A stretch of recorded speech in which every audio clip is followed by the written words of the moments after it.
যেটি পরিবেশন করব বা আপনারা যেটি শ্রবণ করবেন সেই লীলাটির নাম হলো প্রভাস যজ্ঞ বা প্রভাসের তীরে রাধা গোবিন্দের পূর্ণ মিলন। আমি একটি ছোট্ট প্রশ্ন করছি, যদি জানেন তবে উত্তর দেবেন। এই প্রভাস যজ্ঞটি করেছিলেন কে মা জানেন? প্রভাস যজ্ঞটি করেছিলেন ভগবান শ্রীকৃষ্ণচন্দ্র। কোথায় করেছিলেন? না প্রভাস নদের তীরে। কি জন্য করেছিলেন? না ভক্ত ভগবানের পূর্ণ মিলনের প্রত্যাশা। তামা রাধারানীর চাইতে বড় ভক্ত আমার গোবিন্দের আর কি আছে? আমার রাধারানীর চাইতে বড় ভক্ত গোবিন্দের কে? আর এই প্রভাসের তীরেই হয়েছিল রাধা গোবিন্দের পূর্ণ মিলন। কিন্তু আশ্চর্য দেখুন, এই মিলনটি যিনি করাবেন তিনি আজ পর্যন্ত সব জায়গায় শুধু বিচ্ছেদ লাগিয়ে গেছেন, শুধু দ্বন্দ্ব বাঁধিয়ে গেছে। তিনি কে? না একটু আগে যার নাম বললাম, দেবর্ষি নারদ। তাই আজকের লীলায় আমরা দেখব যে নারদ ঝগড়া লাগানোর জন্য শাস্ত্রে নাম কিনে বসে আছে, আজকে সেই নারদ মুনি মিলনের জন্য কতখানি তৎপর। তাই চলুন আর বিলম্ব না করে লীলাটি শুরু করা যায়। আজ এই লীলাটির শুরু কথা থেকে হচ্ছে না ভগবান শ্রীকৃষ্ণচন্দ্র আমার মথুরার রাজ সিংহাসনে রুক্মিণী আর সত্যভামার মাঝে মহারাজ হয়ে বসে আছে। আর ভগবানের সেই ভাবটিকে দর্শন করে পদকর্তা মহাজন কলম দিচ্ছেন।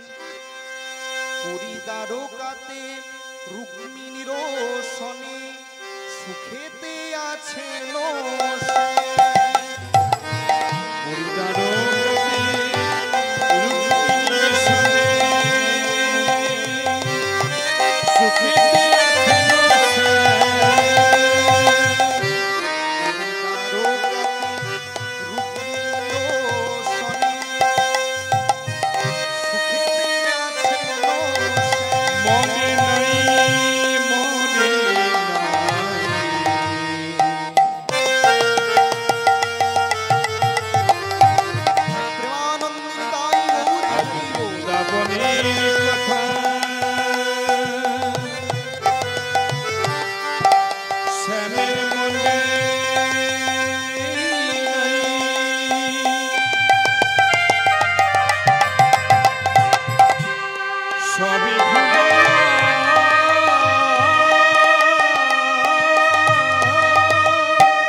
পরিত্যাগ করে দ্বারকাতে এসে রাজা হয়েছে।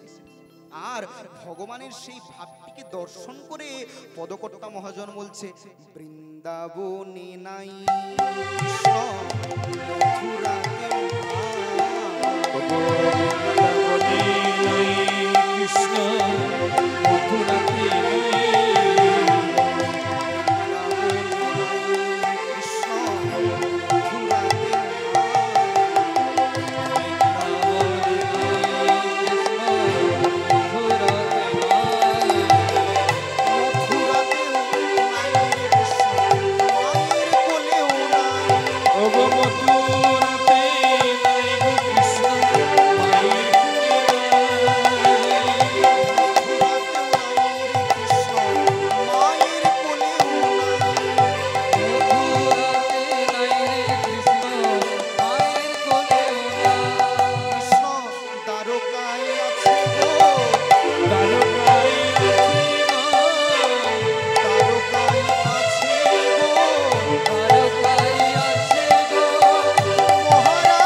আস্তে একটু মনোনিবেশ করে শ্রবণ করুন।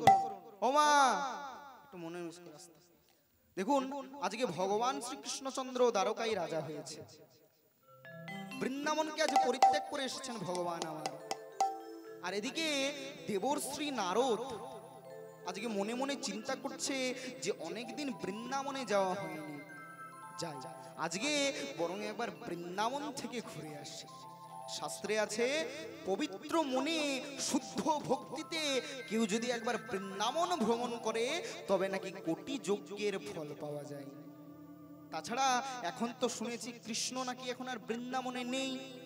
তা কৃষ্ণবিহীন বৃন্দাবনের অবস্থা কেমন, সখীরা কেমন আছে, বৃন্দাবনের ব্রজ মায়েরা, ব্রজ বাবারা, সখারা, অষ্টসখী, রাধারানী সকলে কৃষ্ণবিহীন কেমন আছে, যাই একবার সচক্ষে গিয়ে দর্শন করি। ওমা, নারদ মুনির হাতে একটি ইনস্ট্রুমেন্ট থাকে, একটি বাদ্যযন্ত্র থাকে। যন্ত্রটির নাম কেউ জানেন মা? জানেন মা?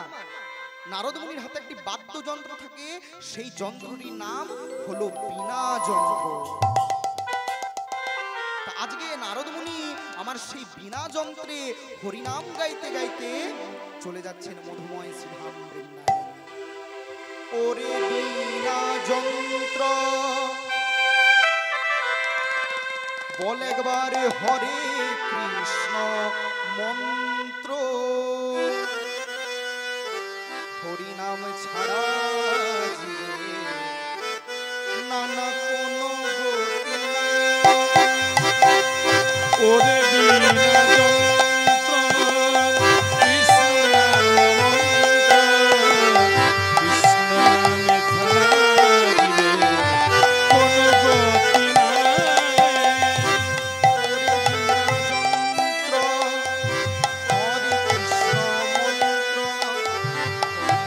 ছাড়া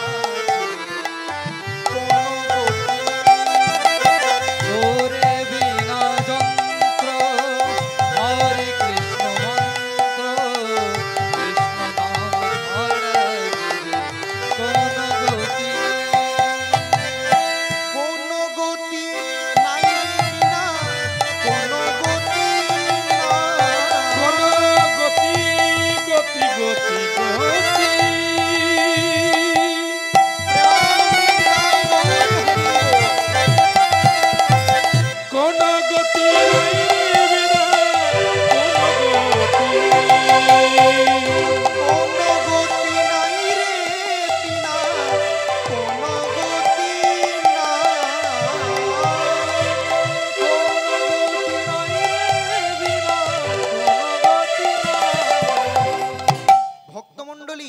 আজকে নারদ মুনি বলছে তার বীণাটিকে যে হরিনাম ছাড়া জীবের কোনো গতি নাই।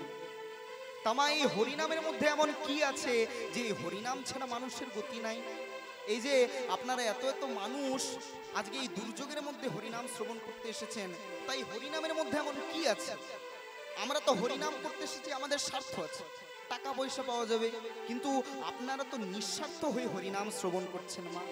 আপনাদের তো কোনো স্বার্থ নেই, আপনাদের কৃষ্ণ চরণে সম্পূর্ণ মতি থাক, ভক্তি থাক, ভগবানের কাছে প্রার্থনা করি।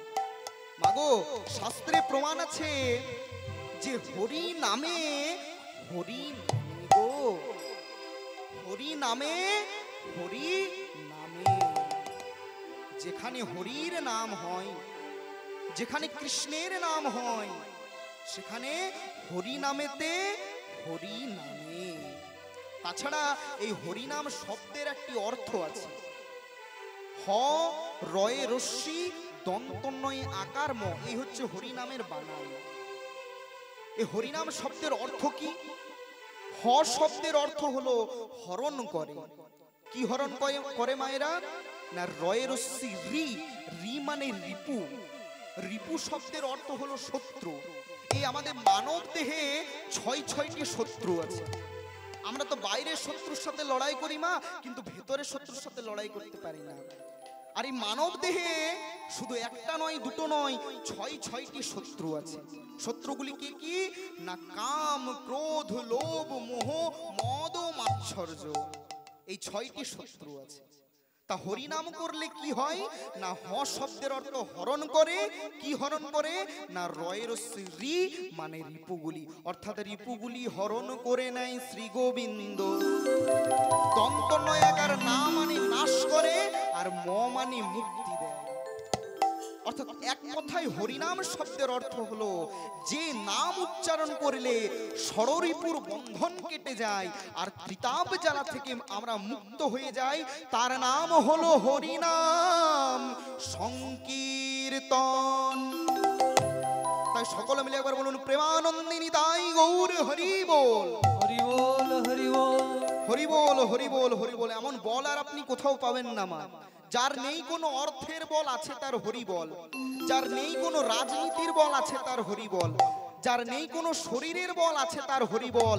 আশার বল, যাওয়ার বল, সবলের বল, দুর্বলের বল, প্রেমানন্দিনী তাই গৌর হরি। তাই তো আজকে নারদ মুনি তার বীণাটিকে বলছে, কোন গতি নাই রে বীণা, কোন গতি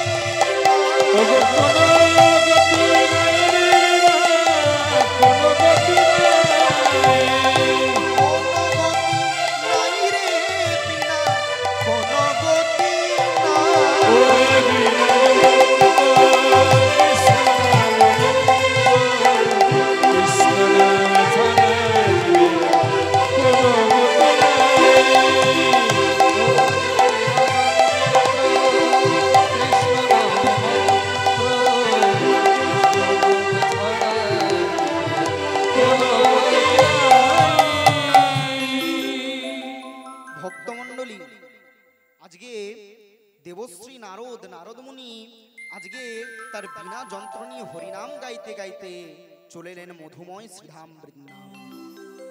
আর বৃন্দাবনে এসে বৃন্দাবনবাসীর অবস্থা দেখে নারদ মুনির মন আজ স্তব্ধ হয়ে গেল। রাধারানীর করুণ দশা দেখে নারদ মুনির মন আজ খুব ভেঙে পড়ল।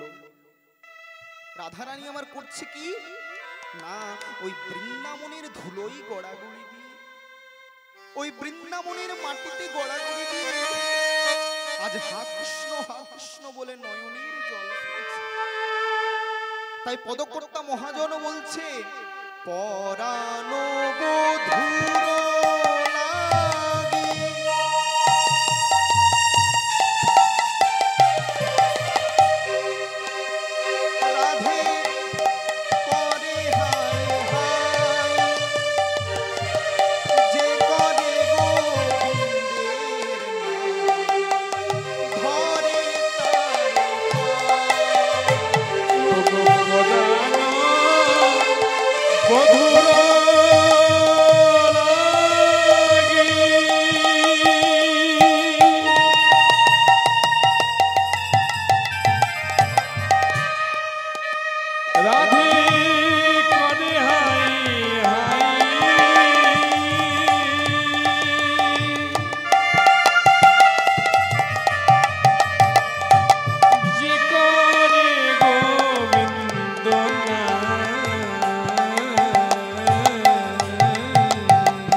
রাধে ধরে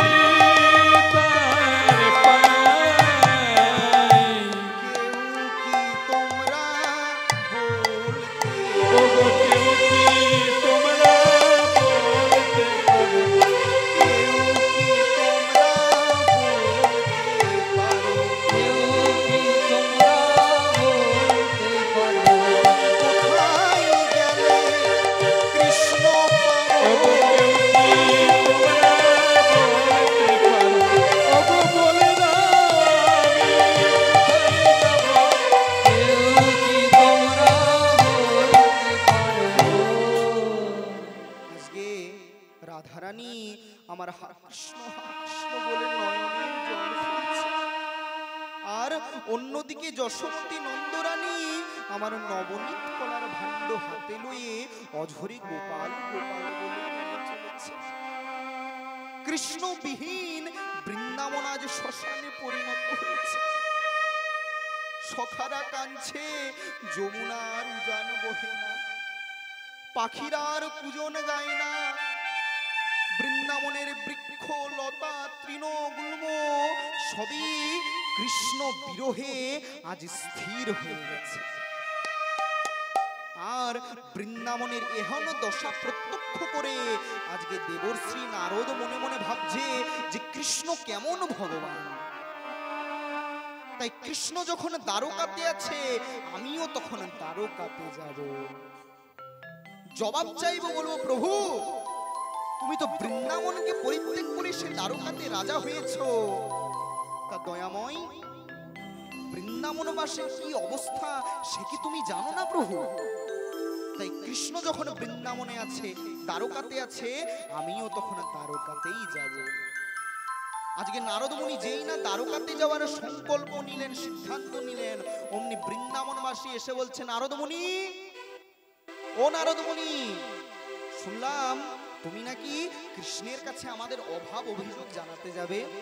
আচ্ছা নারদ মুনি, বৃন্দাবনে যাওয়ার সাথে সাথে কি কৃষ্ণের দেখা তুমি পাবে? কারণ কৃষ্ণ তো এখন দ্বারকার রাজা, আর রাজার সাথে দেখা করা তো আর চারটিখানি ব্যাপার নয়। তাই কি করে তুমি কৃষ্ণর সাথে দেখা করবে? নারদ মুনি বলছে, শোনো বৃন্দাবনবাসী, আমি কৃষ্ণের সাথে দেখা করব না গো। কেন জানো? বলে আমার কাছে এমন একটি মহা নাম আছে, আমার কাছে এমন একটি মহামন্ত্র আছে, যে সেটি যদি আমি দ্বারকাতে গিয়ে প্রয়োগ করতে পারি, তবে আমি কৃষ্ণের সাথে দেখা করতে না গেলেও হবে, বরং কৃষ্ণ ছুটতে ছুটতে আসবে আমার সাথে দেখা করার জন্য। আর সেই মহামন্ত্র, মহানামটি কি? সেই মহানাম হলো রাধা নামে মহামন্ত্র। সবাই বলে রাধা কৃষ্ণ, কে বলে কৃষ্ণ রাধা? রাধা ছাড়া কৃষ্ণ জন্মে জন্মে রাধা। তাই এই রাধা নাম যদি আমি দ্বারকার অট্টালিকার বাইরে প্রয়োগ করতে পারি, তবে সেই রাধা নাম শ্রবণ করা মাত্রই কৃষ্ণ ছুটতে ছুটতে আসবে আমার কাছে। তাই নারদ মুনি কি বলছে? নারদ মুনি আজকে তার বীণাটিকে বলছে, ও বীণা, ওরে বীণা, একবার বাজরে ও বীণা,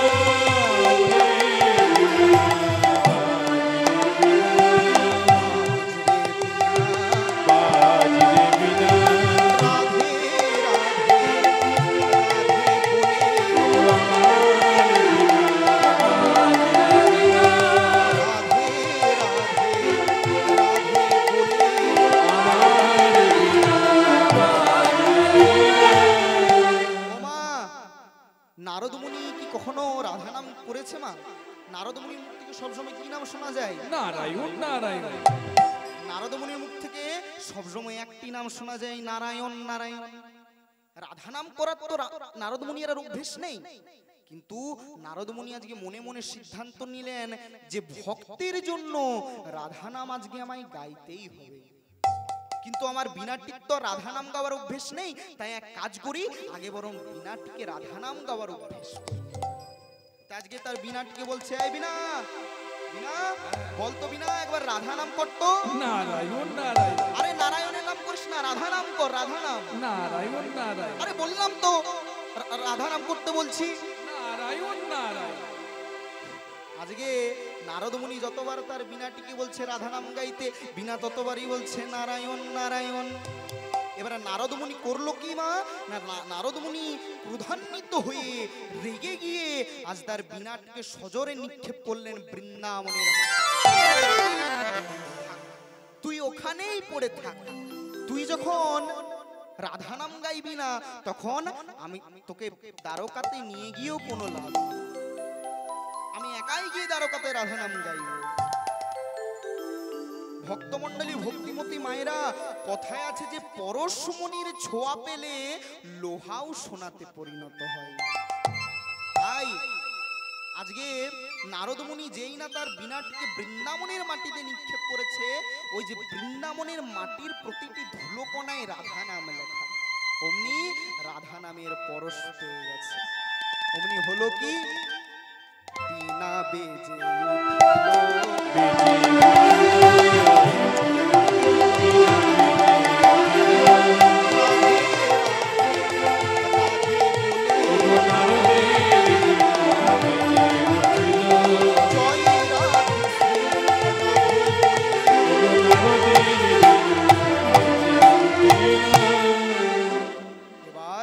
দেবর্ষি নারদ তার বীণাটিকে নিয়ে চলে যাচ্ছেন কোথায় না বৃন্দাবন থেকে দ্বারকার দিকে।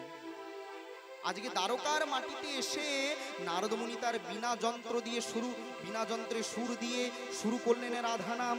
কেমন ভাবে নারদ মুনি আমার রাধা নাম গাইছে, বলে জয় রাধে জয় রাধে জয় রাধে বলো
দ্বারকার অট্টালিকায় রাধা নাম প্রয়োগ করেছে মা।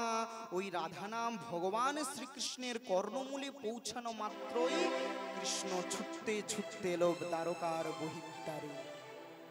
দ্বারকার বহিদ্বারে এসে দেখছে যে নারদ মুনি একটি ব্রাহ্মণের বেশ ধারণ করে তার বীণা যন্ত্রটি নিয়ে রাধা নাম গাইছে।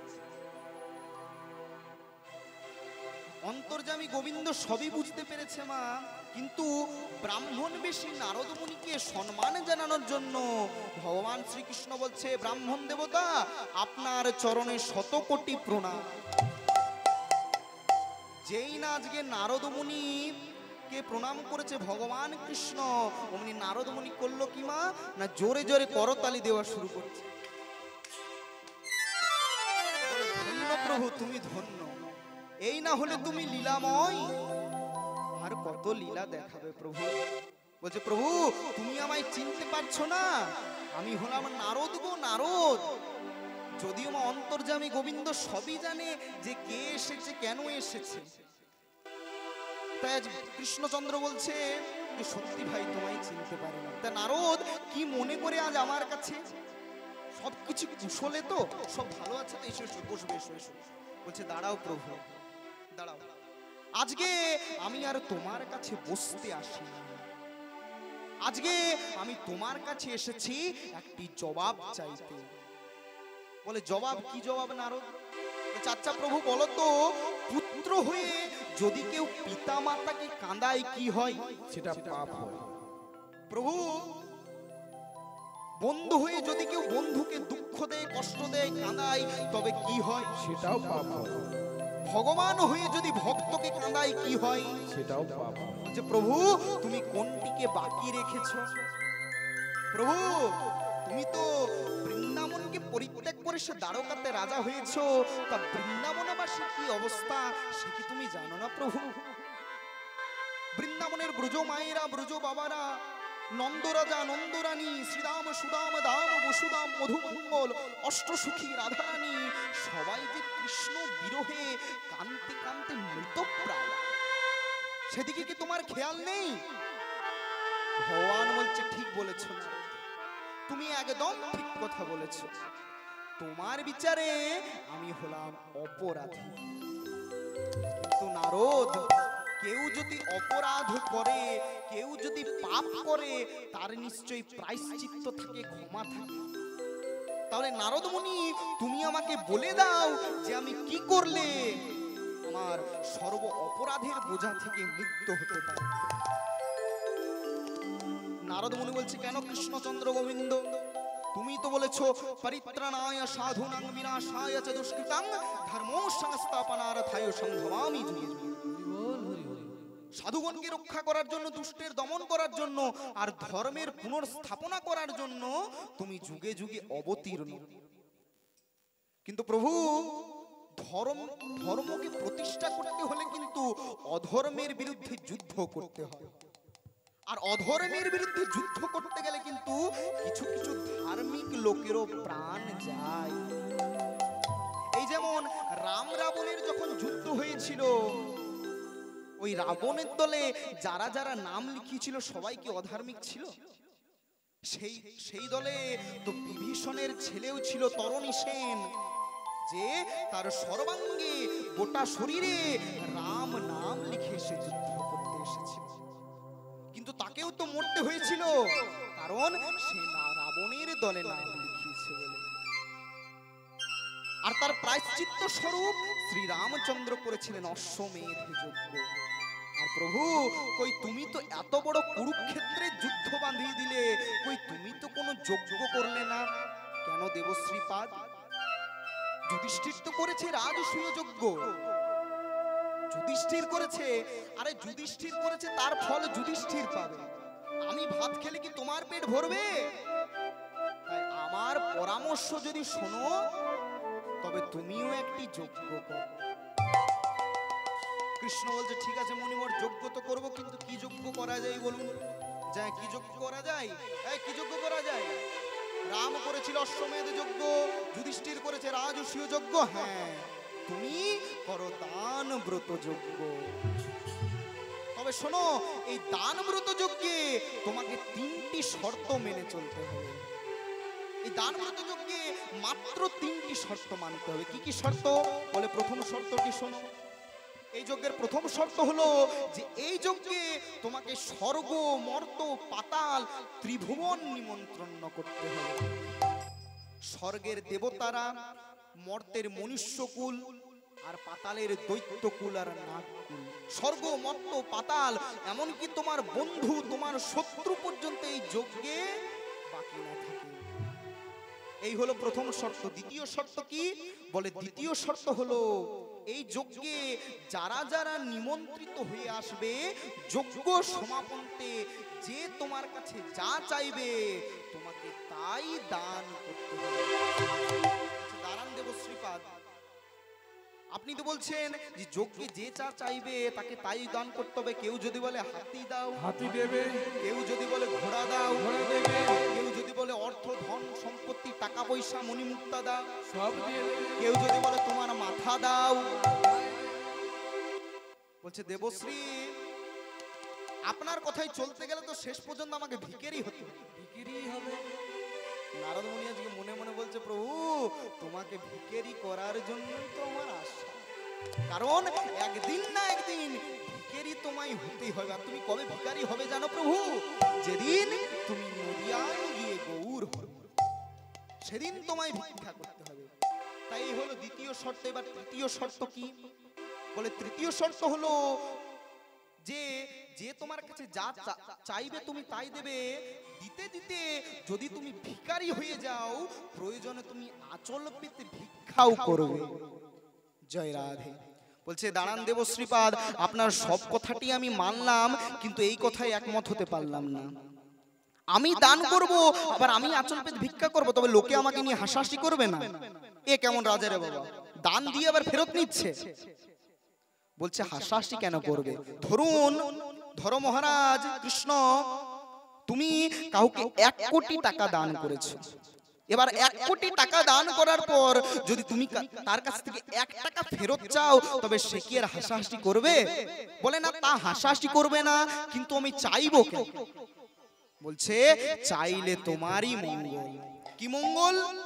না, তুমি যে দান করেছো তার অহংকার আর তোমায় থাকবে না। তাহলে সর্বশেষে দান দিয়া ভিক্ষার ঝুড়ি স্কন্ধে লইয়া ভিক্ষা করি খাবে, তোমাকে শেষে ভিক্ষা করতে হবে। আর এদিকে মা দুর্গা বলছে আমরা হতে দেব না। কি হতে দেব না? আমার প্রভুকে ভিখারি করবে? আমিও দেখবো আমি থাকতে আমার প্রভুকে ভিখারি করে। এ আমি মা দুর্গা, আমারই অপর নাম হলো অন্নপূর্ণা। আর এই অন্নপূর্ণা যদি কারোর অন্নের ভান্ডে একবার বসে, তার ঘরে যদি লক্ষ লক্ষ ভক্ত সেবা করে, তার কি আর অন্নের অভাব হয়? মা লক্ষ্মী বলছে মা তুমি অন্নপূর্ণা হয়ে প্রভুর অন্নের ভান্ডে বসবে, আর আমি মা লক্ষ্মী আমি প্রভুর ধনের ভান্ডে বসবো। প্রভু যাকে যা দিচ্ছে দেখ না, প্রভু কখনো ভিখারি হবেই না। তাই এই হলো তিনটি শর্ত। বলে ঠিক আছে। এবার নারদ মুনি বলছে সবই তো ঠিক হলো, কিন্তু যোগ্যটা হবে কোথায়? যোগ্যটা কোথায়? বলে এই রাজপ্রাসাদের মধ্যে তো আর যোগ্য করা সম্ভব নয়। যোগ্য করতে হলে তার একটা নির্দিষ্ট স্থান নির্বাচন করতে হয়। তাহলে কৃষ্ণ বলছে মুনিবর আপনি যখন এত কিছু আয়োজন করে দিয়েছেন, তখন স্থানটি আপনি বলে দিন, যোগ্যটি কোথায় করবে? না, ওই যে প্রভাস তীর্থ দেখতে পাচ্ছ না, ওই প্রভাস তীর্থেই তুমি যজ্ঞটি করো। ভক্তমণ্ডলী, ভক্তিমতী মায়েরা, আপনাদের মনে তো প্রশ্ন হতে পারে যে পৃথিবীতে এত এত জায়গা থাকতে নারদ মুনি কেন ওই প্রভাস যজ্ঞে যজ্ঞটি করার অনুমতি দিলেন? নারদ মুনি বলছে শোনো, তারও একটা কারণ আছে। কি কারণ? না, ওই যে আকাশের চন্দ্র দেবতাকে দেখতে পাচ্ছ না, ওই চন্দ্রের স্বভাবটি ভালো নয়। কি ভালো নয়? না, জ্যোতিষীরা বলে যে চন্দ্রের আশেপাশে যে 27টি নক্ষত্র আছে, সেগুলি হলো চাঁদের 27 জন স্ত্রী। আর চন্দ্র দেবতা তার 27 জন স্ত্রী থাকা সত্ত্বেও নিজ গুরু পত্নী, দেবতাদের গুরু বলা হয় বৃহস্পতিকে, তা সেই বৃহস্পতির স্ত্রী তারার প্রতি আকৃষ্ট হয়েছিলেন। দেবগুরু বৃহস্পতি ক্রোধান্বিত হয়ে চন্দ্রকে অভিশাপ দিয়েছিল, ওরে চাঁদ, দেবতা হয়ে তোর এই অধঃপতন, আমি তোকে অভিশাপ দিলাম, 16 দিনের মধ্যে ক্ষয় হতে হতে তুই নিশ্চিহ্ন হয়ে যা। কারো অভিশাপ লাগুক বা না লাগুক বাবা, গুরুর অভিশাপ কিন্তু লেগে যায়। তাই যেই না চন্দ্রকে অভিশাপ দিল, চন্দ্রের অভিশাপ লেগে গেল। একদিন ক্ষয় হলো, দুদিন ক্ষয় হলো, 5 দিন ক্ষয় হলো, 10 দিন ক্ষয় হলো। এইভাবে ক্ষয় হতে হতে যেই না 15 দিন ক্ষয় হয়েছে, অমনি চাঁদের 27 জন স্ত্রী বলছে 15 দিন তো ক্ষয় হয়ে গেছে, আর বেঁচে আছে মাত্র 1 দিন। এই একদিন যদি ক্ষয় হয়, তবে চাঁদ হবে নিশ্চিহ্ন, আর আমরা হব বিধবা। তাই কি করা যায়? না, চাঁদের 27 জন স্ত্রী এবার সকলে মিলে গেলেন কৈলাস পর্বতে দেবাদিদেব এবং মহাদেবের কাছে। দেবাদিদেব মহাদেব বলছে তোমরা কারা? তোমাদের তো চিনতে পাচ্ছি না। চাঁদের 27 জন স্ত্রী বলছে মহাদেব, দক্ষ রাজার একটি কন্যাকে বিবাহ করেছিলেন আপনি, আর সেই দক্ষ রাজার 27 জন কন্যাকে বিবাহ করেছিলেন চন্দ্রদেব। তাই শিব আর চাঁদ সম্পর্কে কে? না ভাইরা ভাই। বলে আমরা হলাম আপনার শালিকা। বলছে আচ্ছা, তা কি মনে করে আজ আমার কাছে? বলে শুনুন, আমাদের স্বামী চন্দ্র দেবগুরু বৃহস্পতির স্ত্রী তারার প্রতি আকৃষ্ট হয়েছিলেন, তাই দেবগুরু বৃহস্পতি তাকে অভিশাপ দিয়েছিল 16 দিনের মধ্যে ক্ষয় হতে হতে চাঁদ নিশ্চিহ্ন হয়ে যাবে। 15 দিন তো ক্ষয় হয়ে গেছে, বেঁচে আছে 1 দিন, আর এই 1 দিন যদি ক্ষয় হয়ে যায় তবে আমরা হব বিধবা। তাই আমরা আপনার কাছে এসেছি, এবার আপনি আমাদের কিছু গতি করে দিন। মহাদেব বলছে আচ্ছা এই ব্যাপার, তা আমিও দেখে নেব যে আমার মতো জামাই বাবু থাকতে আমার শালিকাদেরকে বিধবা করে। বলে ওই যে 1 খণ্ড চন্দ্র, 1 খণ্ড চাঁদ এখনো জীবিত আছে, ওই 1 খণ্ড চাঁদকে এনে এই আমার মাথায় রেখে দাও। এই শিবের জটার মধ্যে যদি চন্দ্র থাকে, তবে কারোর অভিশাপ কাজে লাগে না। এবার বৃহস্পতি তো জানে না যে 1 খণ্ড চাঁদ দেবাদিদেব মহাদেবের মস্তকে আছে।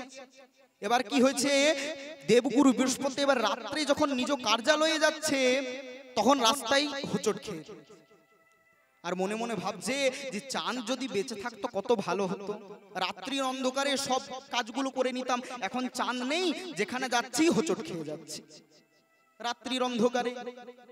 এখন যদি চাঁদ জীবিত থাকতো তবে চাঁদকে বলে দিতাম যে ওই প্রভাস তীর্থ অর্থাৎ ওই সোম তীর্থে গিয়ে স্নান করলে ক্ষয়রোগ দূর হয়ে যায়।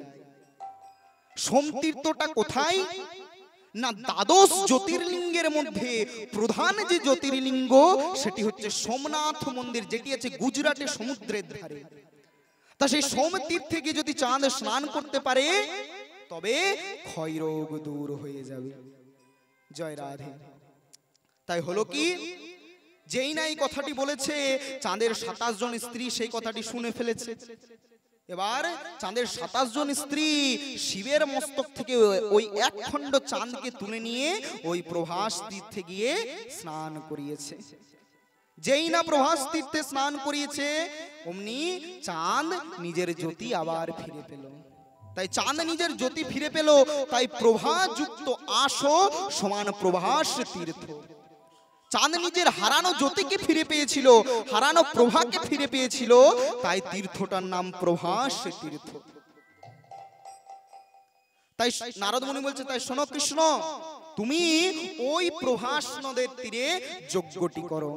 বলে ওই প্রভাসের তীরে আনিয়া সবারে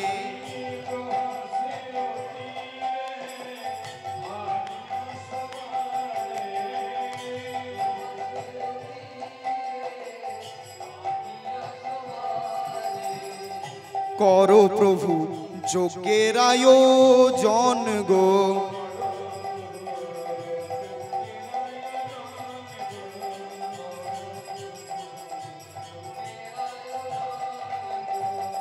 স্বর্গ মর্ত ত্রিভুবন করো প্রভু নিমন্ত্রণ।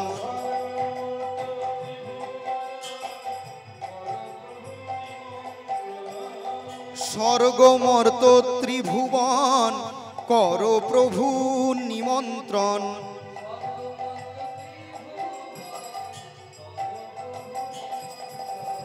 প্রভাসের তীরে যজ্ঞ হবে গো।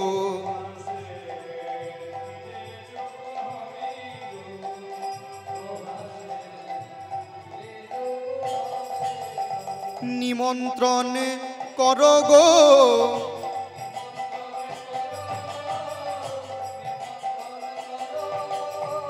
স্বর্গ মর্ত ত্রিভুবন, স্বর্গ মর্ত ত্রিভুবন।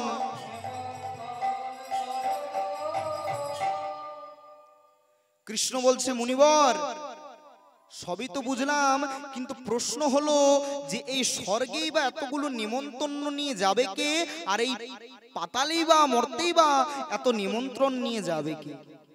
নারদ মুনি বলছে, এই যে কেন আমি আছি, এই যে আমার বাহন ঢেকি, এই ঢেকির পিঠে চেপে যেখানে যেতে বলবেন অনায়াসে চলে যাবে। তাই প্রভু তুমি আর দেরি করো না, এবার জলদি করে পত্রগুলি লিখে দাও। এবারে যেই না ভগবান কৃষ্ণ পত্র লিখতে বসছেন অমনি বলাই দাদা, আমার বলরাম দাদা এসে বলে বলছে, কানাই, এই কানাই, শুনলাম তুই নাকি প্রভাস যজ্ঞ করবি, আর তার জন্য নাকি তুই পত্র লিখতে বসেছিস। লিখে দে ভাই, লিখে দে, বৃন্দাবনের বাবা মা, বৃন্দাবনের সকলকে লিখে দে। কানাই বলছে, দাদা গো, এই যজ্ঞে তুমি আমায় যাকে যাকে নিমন্ত্রণ করতে বলবে আমি করব দাদা, কিন্তু তুমি এই যজ্ঞে বৃন্দাবনের কাউকে নিমন্ত্রণ করতে বলো না গো। সে কি রে কানাই, তুই করবি প্রভাস যজ্ঞ, আর সেই যজ্ঞে বৃন্দাবনের কেউ আসবে না, সে কি হয়? শোন, তোকে একটা কথা বলছি, তুই এই যজ্ঞে যাকে যাকে নিমন্ত্রণ করবি কর, আমার দেখার দরকার নাই, কিন্তু ভাই রে, এই যজ্ঞে যাতে বৃন্দাবনের কেউ যাতে বাদ না যায়, তোর মনে নেই দক্ষ রাজার কথা? দক্ষ রাজা দক্ষ যজ্ঞ করেছিল, সকলকে নিমন্ত্রণ করেছিল, কিন্তু পরম বৈষ্ণব দেবাদিদেব শিবকে নিমন্ত্রণ করেনি। সেই যজ্ঞ কি আর পূর্ণ হয়েছিল রে ভাই? অসম্পূর্ণই রয়ে গেছে। তেমনি তুই করবি প্রভাস যজ্ঞ, আর সেই যজ্ঞে বৃন্দাবনের কেউ কি না এলে হয়? কৃষ্ণ বলছে ঠিক আছে দাদা, তুমি যখন এত করে বলছো, তখন আমি বৃন্দাবনের মাত্র দুজনকে নিমন্ত্রণ করব। কাকে কাকে? না মা যশোমতী নন্দরানী আর পিতা নন্দরাজ। কিন্তু দাদা গো, তুমি দয়া করে আমায় আর কাউকে নিমন্ত্রণ করতে বলো না দাদা। ঠিক আছে কানে, ঠিক আছে, তাই কর তাই কর, এই বলে বলাই দাদা চলে গেলেন। এবার ভগবান কৃষ্ণ নিমন্ত্রণের পত্রগুলি লিখে সেই নিমন্ত্রণের পত্রগুলি তুলে দিলেন দেবর্ষি নারদের হাতে। যেই না নারদ মুনি আজকে পত্রগুলি কাছে পেয়েছে, নারদ মুনি দেখছে, ও বাবা, যাদের জন্য এত কিছু করলাম তাদের কি মাত্র দুজন পত্র, শুধু মার বাবা। নারদ মুনি মনে মনে বলছে, তবে শুনে রাখো গোবিন্দ, আমার নামও হলো নারদ। আমি কি করব জানো? বলে প্রয়োজনে দু একজন দেবতাকে আমি বাদ দিয়ে দেব। যাদেরকে আমি পছন্দ করি না, যাদেরকে আমার ভালো লাগে না, আমি সেই দেবতাগুলিকে বাদ দিয়ে দেব। কিন্তু আমি বৃন্দাবনে কি করব জানো? নয়নে দেখিব যারে নেমন্তন্ন দেবতারে,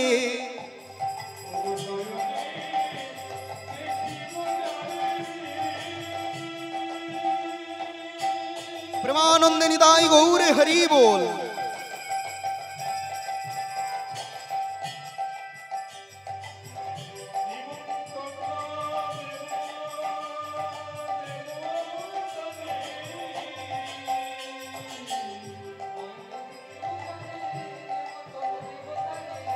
কারো বাকি কারো বাকি কারো বাকি রাখবো না কো আমি,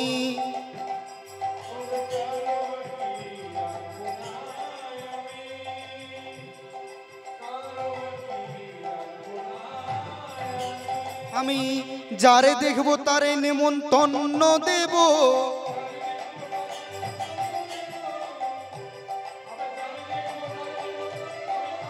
কারো বাকি রাখবো না গো।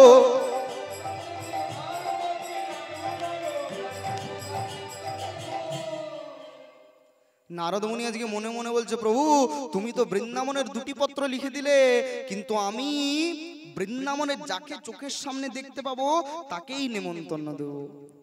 এবার অন্তর্যামী গোবিন্দ সবই বুঝতে পেরে গেছে মামা নারদের মনের কথা। এবার ভগবান কি করলেন না, নারদ মুনির দুটি হাত দুটিকে ধরে বলছে, নারদ তুমি মনে মনে যা ভাবছো তা কাউকে বলার দরকার নেই। তুমি মনে মনে যা ভাবছো তুমি কিন্তু দয়া করে সেই কাজটি করো নারদ। নারদ মুনি বলছে, প্রভু আর কত লীলা দেখাবে প্রভু। এই বলে নারদ মুনি ভগবান শ্রীকৃষ্ণকে প্রণাম জানিয়ে চলে গেলেন। কোথায় না, নিমন্ত্রণের পত্রগুলি নিয়ে নিমন্ত্রণের উদ্দেশ্যে। পদকর্তা মহাজন কলম দিচ্ছে, পত্র করি নারদ মুনি স্বর্গে চলি গেল,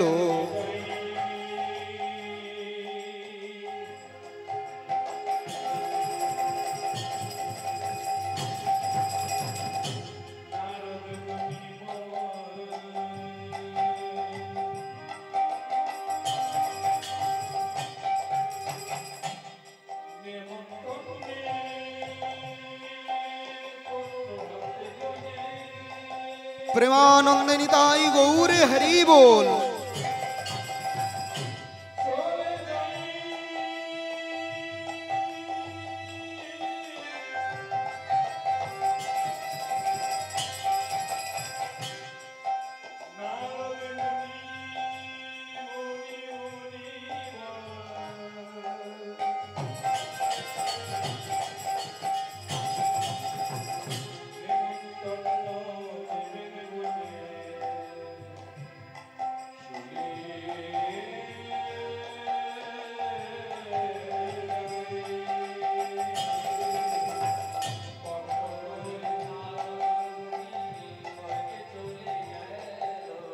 স্বর্গে ব্রহ্মাপতি ছিল, তারে পত্র দিল।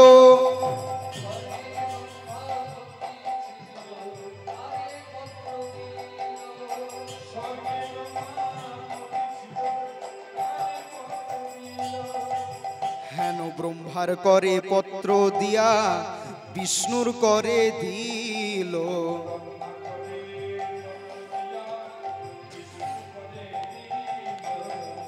বিষ্ণুর করে পত্র দিয়া, ভোলানাথে দিল।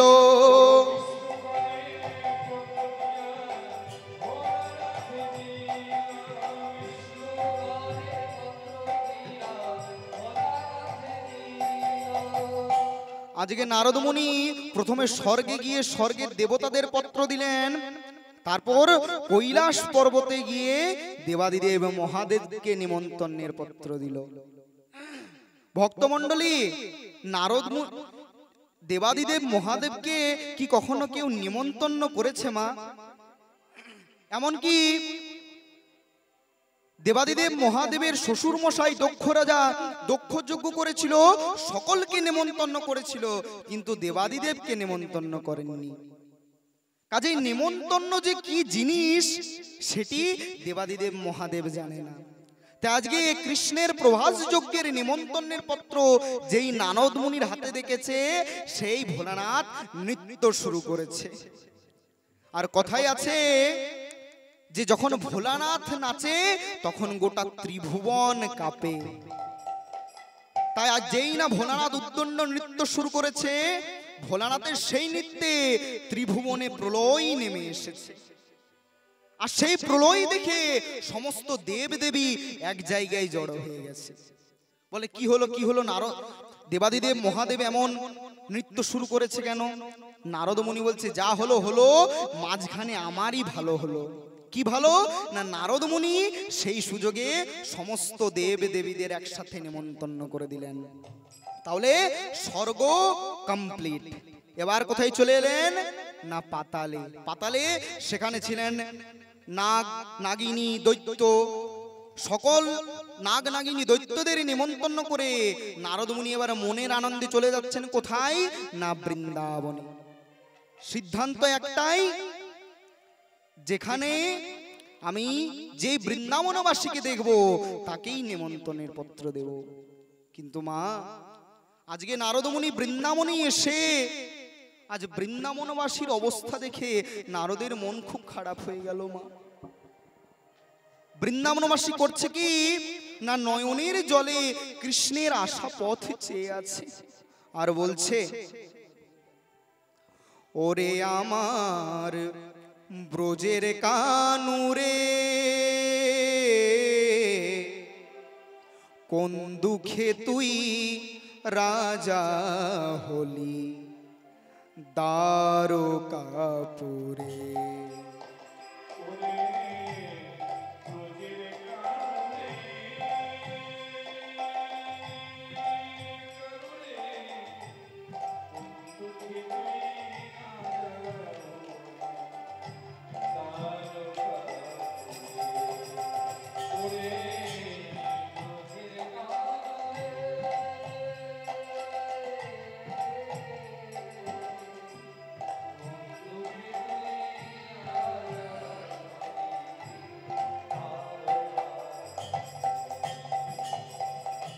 আর কি ফিরে আসবি না ভাই বৃন্দাবনে কানাই?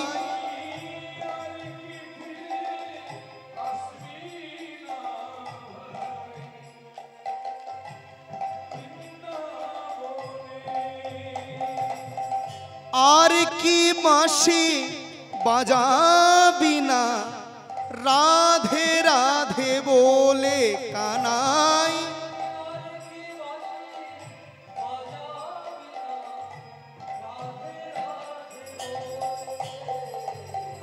কোন দুঃখে তুই রাজা হলি দ্বারকা?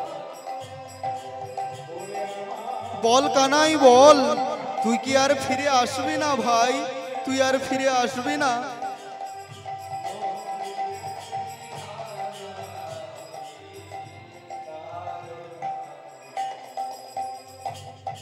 নন্দ পিতা জেলেছে চিতা, প্রাণ ত্যাজিবার তরে কানাই।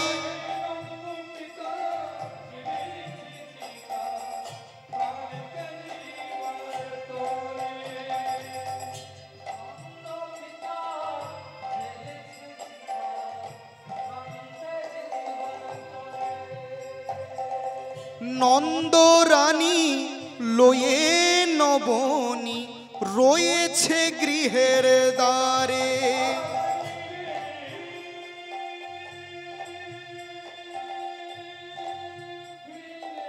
ফিরে আয় ভাই, ফিরে আয়।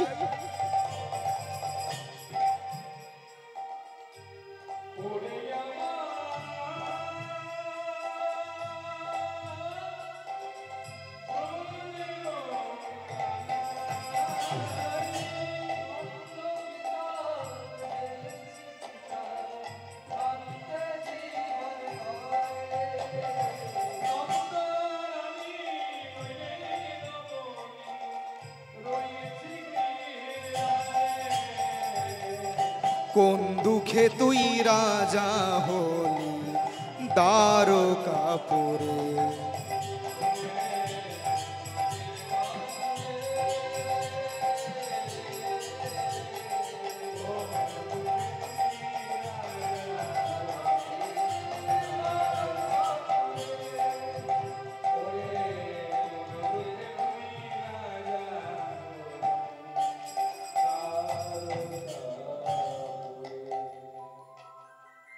আজকে বৃন্দাবনবাসীর অবস্থা দেখে নারদ মুনির মন খুব ভেঙে পড়ল মা। তাই নারদ মুনি আর বিলম্ব না করে, দেরি না করে একসঙ্গে সকল বৃন্দাবনবাসীদের নেমন্তন্ন করলেন। শোনো শোনো বৃন্দাবনবাসী,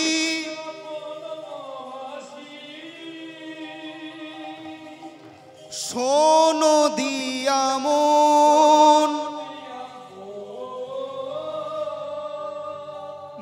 ভগবানের প্রভাস যজ্ঞে রইল তোমাদের সবাকার নিমন্ত্রণ।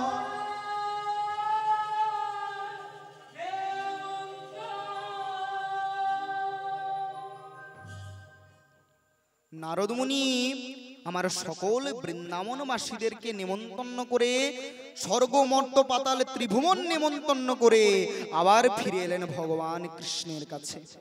আর এদিকে দেবশিল্পী বিশ্বকর্মা যেখানে প্রভাস যজ্ঞটি হবে মা, সেই যজ্ঞকুণ্ড নির্মাণের কাজ শুরু করেছে। কেমন ভাবে? কৃষ্ণেরও অনুমতি পাইয়া তখন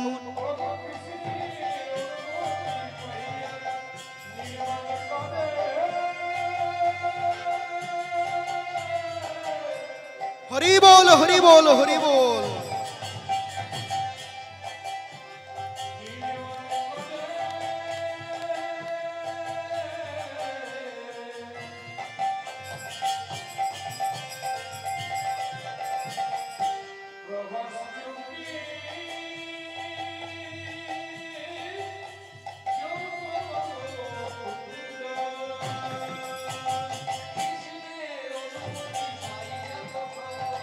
একদিনে বিশ্বকর্মা নির্মাই ভবন, একদিনে বিশ্বকর্মা নির্মাই ভবন, সুবর্ণের অট্টালিকা চন্দ্রকান্তমণি, সুবর্ণের অট্টালিকা চন্দ্রকান্তমণি, হীরাই গাথিয়া কইল সুবর্ণের ছিটনি, হীরাই গাথিয়া কইল সুবর্ণের ছিটনি, বর্ণন হয় না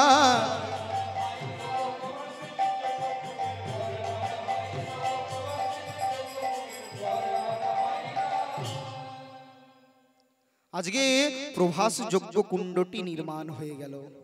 সকলে আসছে, বৃন্দাবন থেকে সকলে আসছে, স্বর্গ থেকে সকলে আসছে, দেব দেবী আসছে, কিন্নর কিন্নরী আসছে, ভগবানের বন্ধু শত্রু সকলে আজ প্রভাস যজ্ঞে আসছে। কেমন ভাবে? নন্দ উপানন্দ আসেন যত গোপগণ,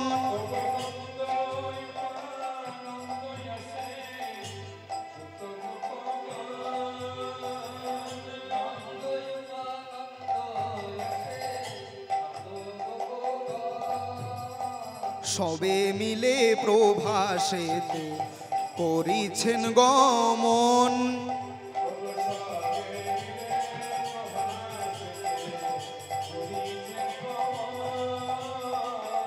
সবে মিলে প্রভাসেতে করিছেন গমন।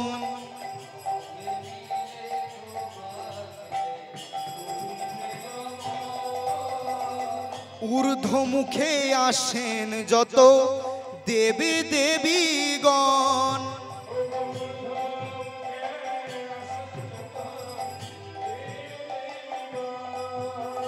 সবে মিলে প্রভাসেতে করিছেন গমন।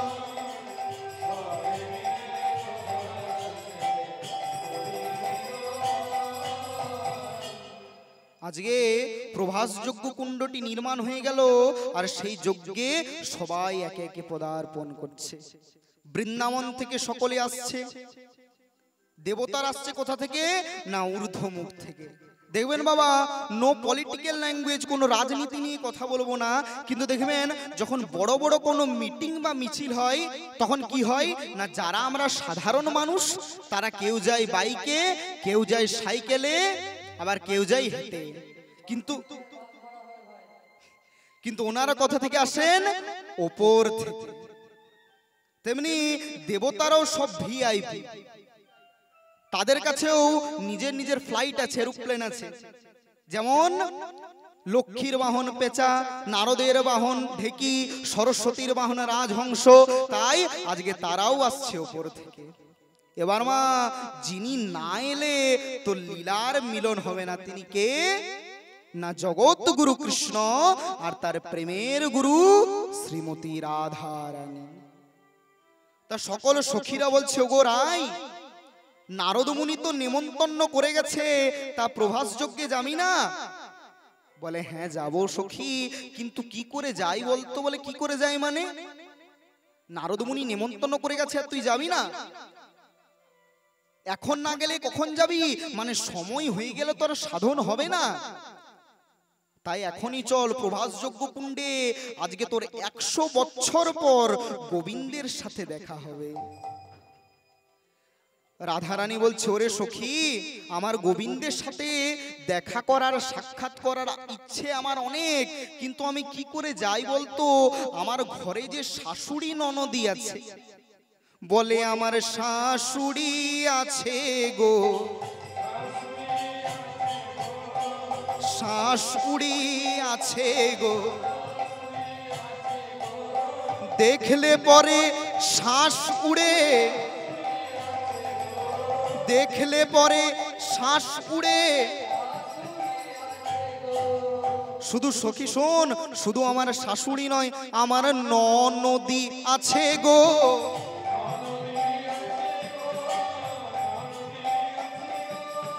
একটা নয় 9টা নদী, না না একটা নয় 9টা নদী। ও মা, রাধারানীর শাশুড়ি মায়ের নাম কি মা? জটিলা। এবং আপনি কি একাই ভক্ত আছেন, আর কি কেউ ভক্ত নেই মা? সবাই প্রশ্নের উত্তর তো দিচ্ছেন না মা। ঠিক বলেছেন মা। রাধারানীর শাশুড়ি মায়ের নাম জটিলা, আর রাধারানীর ননদিনীর নাম কি? কুটিলা। তা আজকে রাধারানীর ননদিনী রাধারানীর স্বামী আয়ানকে যেয়ে পড়ে বলছে, দাদা, ও দাদা, তুমি যে সব সময় কালী কালী কালী কালী কালী কালী করছো, ভক্তমন্ডলী ভক্তিমতী মায়েরা, আয়ান ঘোষ হলো কালীর ভক্ত। আজকে রাধারানী বলছে, তুমি যে সব সময় কালী কালী কালী কালী করছো, আর এদিকে তোমার বউ যে চুনের কুলের মুখে চুন কালি দিয়ে গোবিন্দ দর্শনে যাচ্ছে, সেদিকে তোমার খেয়াল নেই? আয়ান ঘোষ বলছে, কি বললি? ওর এত বড় দুঃসাহস, ওই কৃষ্ণের সাথে দেখা করতে যাচ্ছে।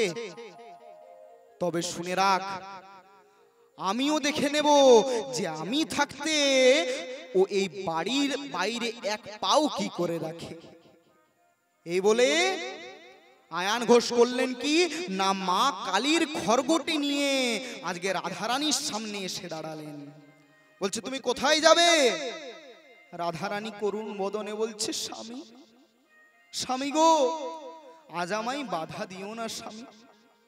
আজকে আমি গোবিন্দের কাছে যাচ্ছি। গোবিন্দ প্রভাস যজ্ঞ করছে, আর আমি সেই প্রভাস যজ্ঞে যাব। কি বললে? তোমার এত বড় দুঃসাহস, তুমি ওই কৃষ্ণের সাথে দেখা করতে যাবে? তবে আমিও দেখছি যে তুমি কি করে কৃষ্ণের সাথে দেখা করতে যাও।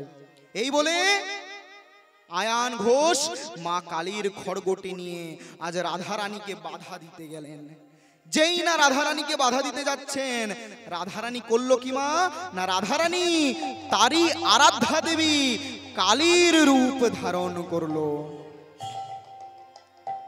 আর সেই কালীর রূপ দর্শন করে আয়ান ঘোষ লুটিয়ে পড়লেন মায়ের চরণে, আর বললেন, শ্যামা কখনো শ্বেত, কখনো পীত, কখনো নীল লোহিত রে শ্যামা।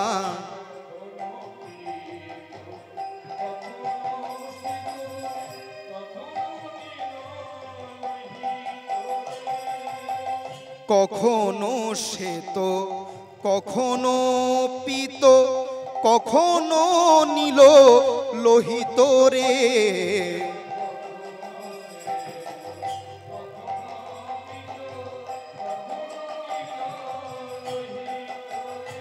মায়ের সেরূপ দেখিয়া কমলাকান্ত যে পাগল হলো রে, শ্যামা মা কি আমার কালো রে।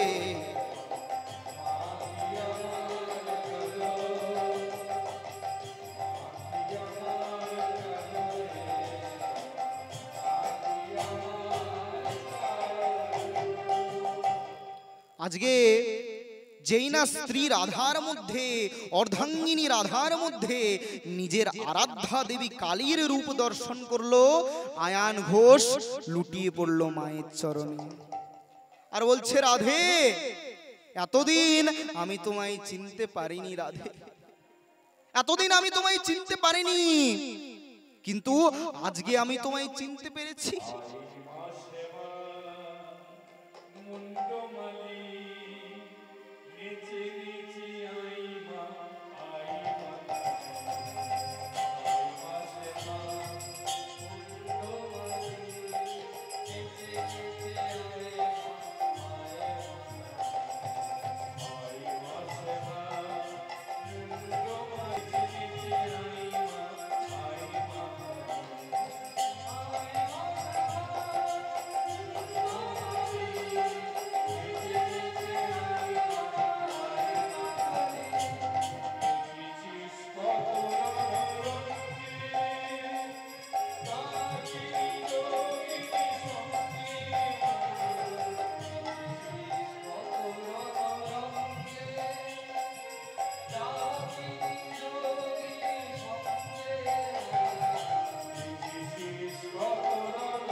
আয়ান বলছে, রাধে, আমি এখনো তোমায় চিনতে পেরেছি, তুমি হলে আমার সেই আরাধ্যা দেবী কালী।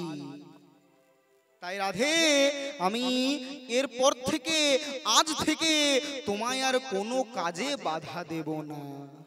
যাও রাধে যাও, তুমি গোবিন্দ দর্শনে যেতে চাইছিলে না, যাও। ভক্তমণ্ডলী ভক্তিমতী মায়েরা, লীলা জগতে রাধারানী হলেন পরের স্ত্রী, অর্থাৎ আয়ানের স্ত্রী। তাই আয়ান ঘোষ এমন কি পূর্ণ করেছিল যে রাধারানীকে স্ত্রী রূপে পেয়েছিল? বলছে এই আয়ান পূর্বজন্মে ছিলেন অভিমন্যু মুনি, যিনি 7 বার জন্ম নিয়ে তপস্যা করে নারায়ণের স্ত্রী লক্ষ্মীকে অর্ধাঙ্গিনী হিসেবে স্ত্রী রূপে পাওয়ার ইচ্ছা প্রকাশ করেছিলেন। জয় রাধে। নারায়ণের স্ত্রীকে অর্থাৎ মা লক্ষ্মীকে নিজের জীবন সঙ্গিনী হিসেবে পাওয়ার বাঞ্ছনা প্রকাশ করেছিলেন। নারায়ণ বলেছিল, অভিমন্যু ঠিক আছে, তুমি যখন এই ইচ্ছে প্রকাশ করলে, তবে তোমার ইচ্ছে পূর্ণ হবে কবে? না যেদিন আমি কৃষ্ণ হয়ে দাপর যুগে দ্বারকায় লীলা করব, সেদিন বৃন্দাবনে লীলা করব সেদিন। আর সেদিন লক্ষ্মী হবে আমার লীলায় আমার জীবন সঙ্গিনীর থেকেও বড় শ্রীমতী রাধা রানী। তাই সেদিন তুমি হবে আয়ান ঘোষ, তবে তুমি সেদিন হবে নপুংসক।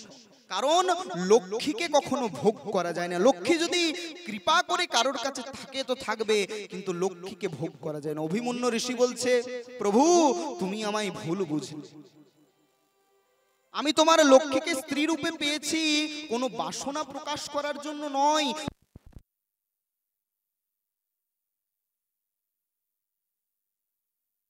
লক্ষ্মীকে পাবে, তবে তুমি সেদিন হবে নপুংসক, কারণ লক্ষ্মীকে কখনো ভোগ করা যায় না। লক্ষ্মী কৃপা করে যদি কারোর কাছে থাকে তো থাকবে। অভিমন্যু মুনি বলছে, প্রভু তুমি আমায় ভুল বুঝলে, আমি লক্ষ্মীকে চেয়েছি ভোগ করার জন্য নয়। তোমার লক্ষ্মী যদি আমার গৃহে থাকে, তবে লক্ষ্মীর সাথে সাথে প্রভু নারায়ণ তুমিও তো আমার গৃহে যাবে। তবে শুনো প্রভু, তুমি যখন আমার আশীর্বাদ করলে, আমিও তখন প্রতিজ্ঞা করলাম যে যেদিন তুমি প্রভাস যজ্ঞ করবে, আমি অনুমতি দিয়ে তোমার লক্ষ্মীকে আবার তোমার কাছে পাঠিয়ে দেব। প্রেমানন্দিনী তাই গৌর হরি বল। তাই এবার রাধারানী অষ্টসখীদের নিয়ে আজ অষ্টসখী পরিবৃত্তা হয়ে চলে যাচ্ছেন প্রভাস যজ্ঞে। আর এদিকে মা যশোমতী নন্দরানী আমার নবনীত কলা হাতে লয়ে অঝরে গোপাল গোপাল বলে কেঁদে চলে আসছে। ভক্তমণ্ডলী ভক্তিমতী মায়েরা, যেখানে প্রভাস যজ্ঞটি হবে, সেই প্রভাস যজ্ঞে 5খানা দরজা নির্মাণ করা হয়েছে। এবার দরজাগুলির নাম এক এক করে বলবো, আপনারা মনে রাখবেন কেমন? দরজাগুলির নাম কি কি? 5খানা দরজা। এক হলো সখ্য প্রেমের দরজা, এক হলো শান্ত প্রেমের দরজা, এক হলো দাস্য প্রেমের দরজা, এক হলো বাৎসল্য প্রেমের দরজা, আর এক হলো মধুর প্রেমের দরজা। মা যশোমতী নন্দরানী আমার এসে দাঁড়ালেন বাৎসল্য প্রেমের দরজায়। আজকে যেই না মা যশোদা দ্বারকার বহির্দ্বারে এসে দাঁড়ালো, বাৎসল্য প্রেমের দরজায় এসে দাঁড়ালো, দ্বারকায় এসে মা যশোদা আজকে মনে মনে ভাবছে যে যে এখানে যজ্ঞ করছে, সবাই বলে সে হলো দ্বারকার রাজা, আর আমি হলাম মহারাজের মা। আবার আমি হলাম বৃন্দাবনে নন্দরাজের অর্ধাঙ্গিনী। তাহলে একদিকে আমি রাজরানী আর আরেক দিকে আমি মহারাজের মা। তাই আমি এইরকম ভাবে যাব কেন? আমি এরকম ভাবে যাব কেন? আমি যখন যজ্ঞে যাব, সবাই বলবে ওই দেখ রাজরানী এসেছে, ওই দেখ মহারাজের মা এসেছে।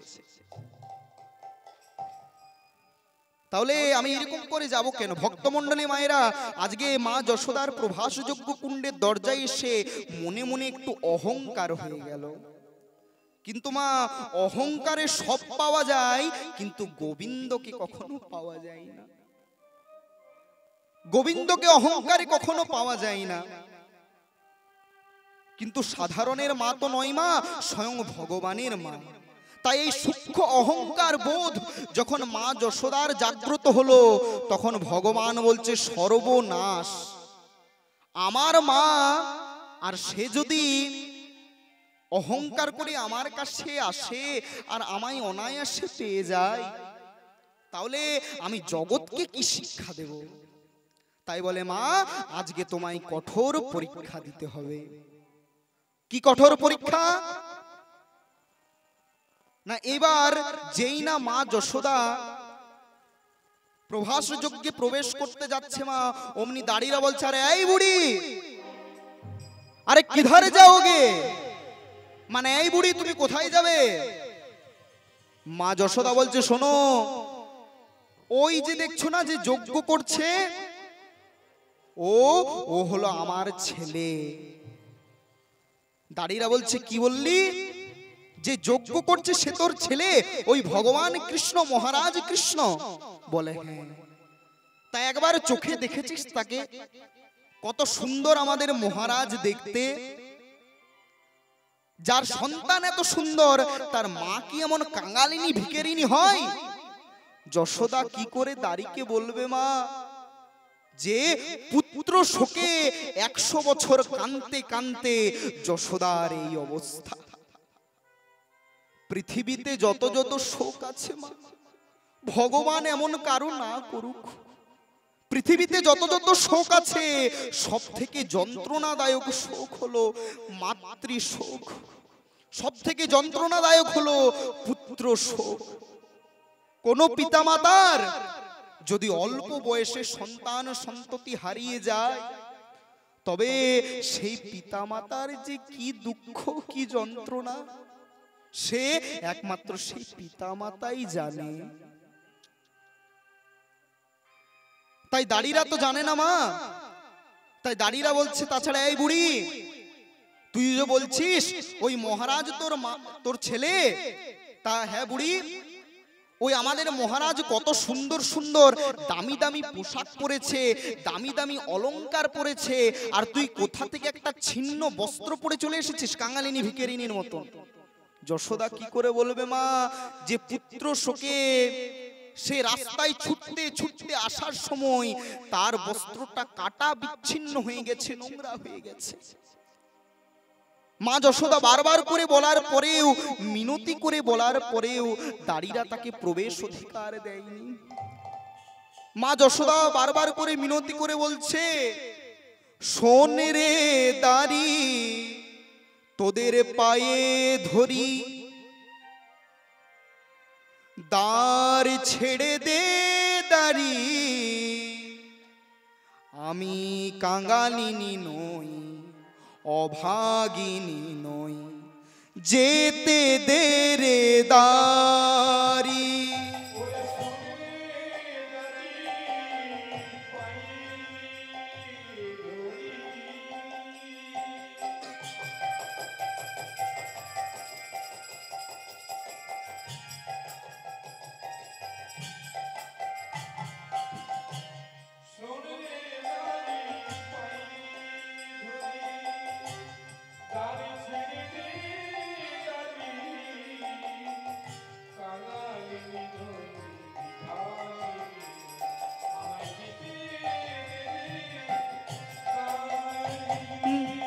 দাঁড়ি রে যেতে দে, দাঁড়ি রে যেতে দে,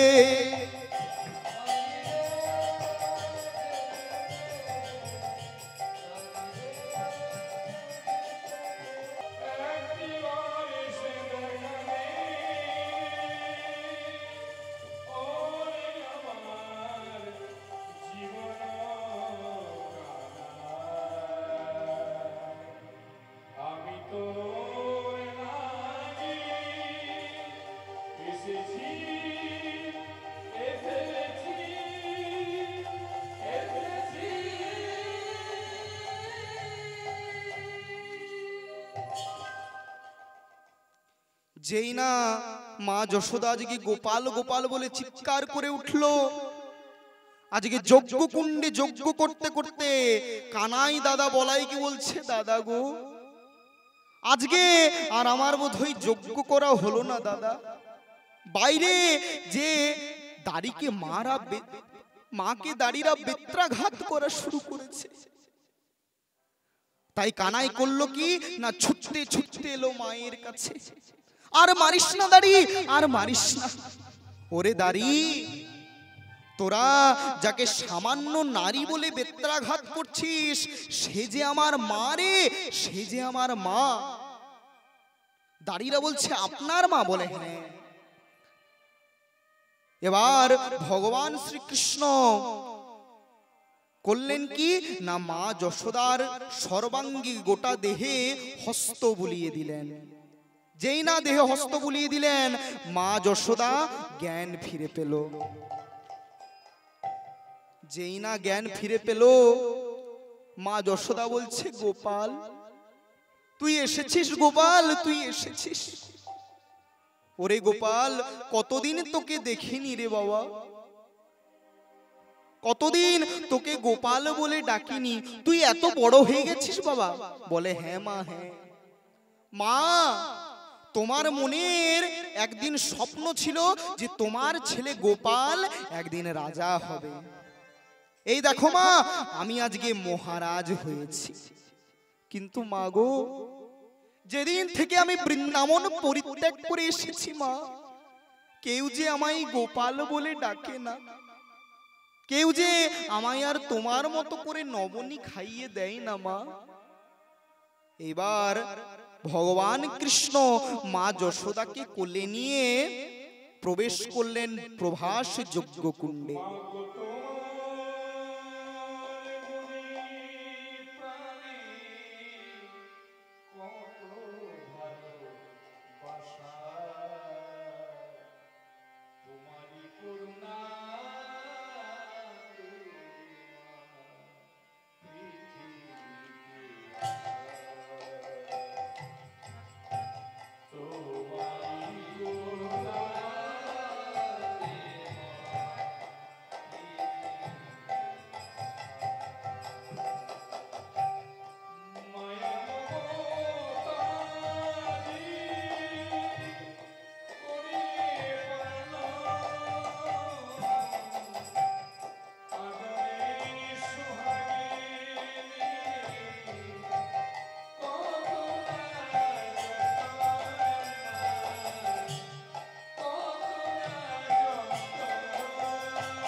আজকে ভগবান কৃষ্ণ তার মা যশোদাকে কোলে নিয়ে প্রবেশ করলেন প্রভাস যজ্ঞ কুণ্ডে।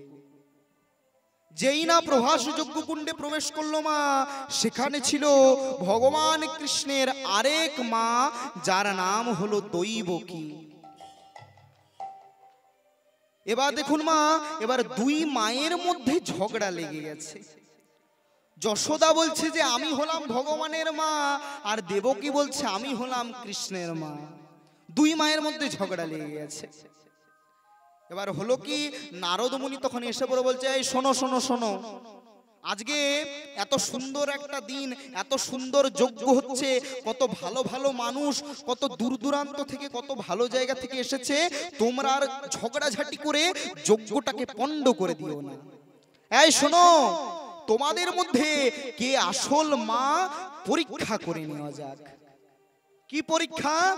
বলে 100 খানা পর্দা পরপর টাঙানো হবে, একটার পর একটা, একটার পর একটা, এইভাবে 100টা পর্দা পরপর টাঙানো হবে। আর 100 পর্দার ওই পারে থাকবে কৃষ্ণচন্দ্র গোবিন্দ, আর 100 পর্দার এই পারে থাকবে দুই মা।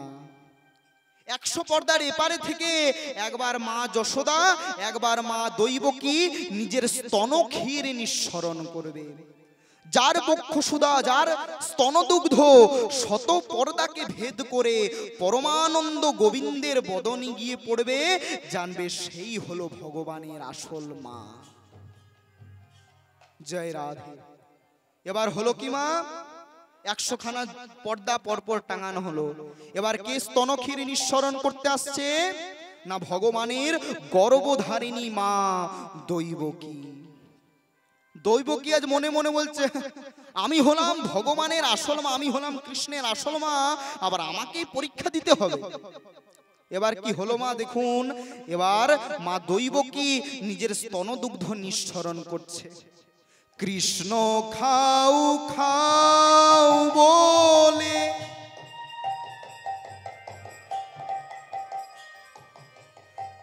মা দেবকী বলে, দৈবকীর স্তন দুগ্ধ এক পর্দাও ভেদ নাহি করে।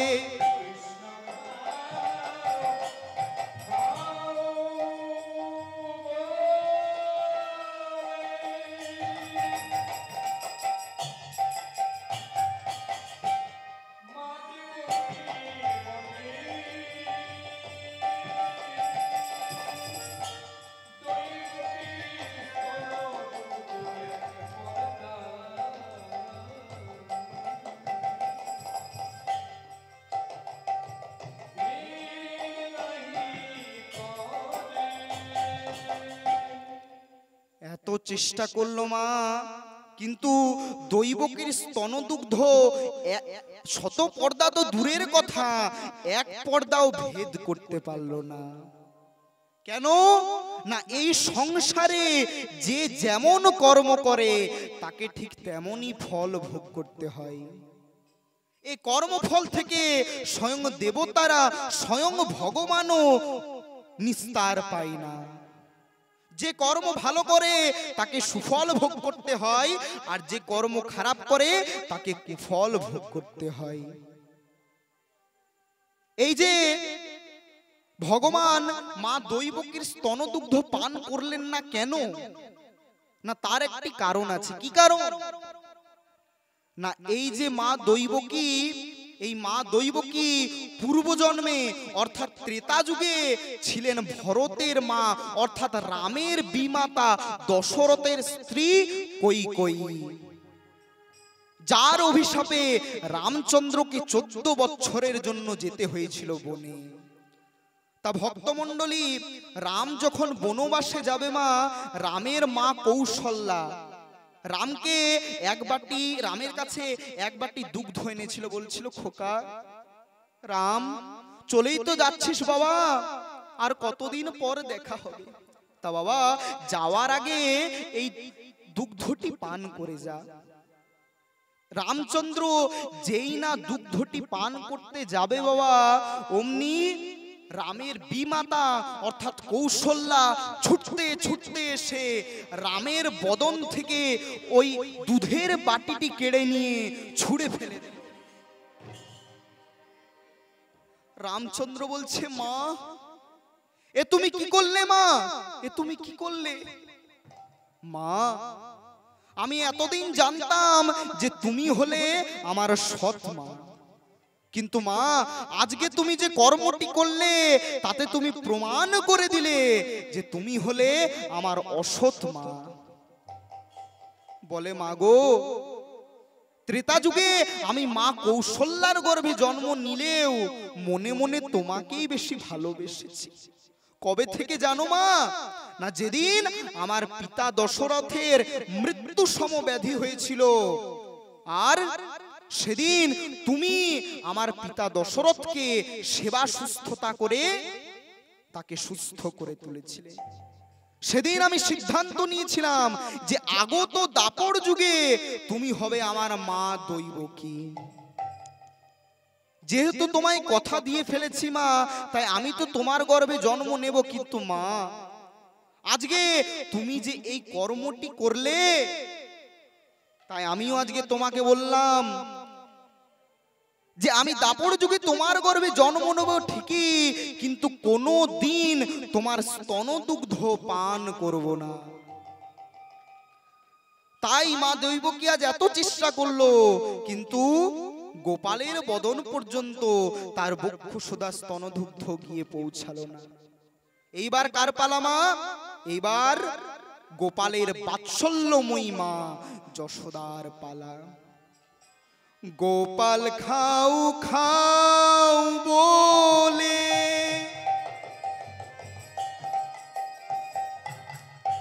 মা যশোদা বলে, শত পর্দা ভেদ করে পরে গোপালের বদনে।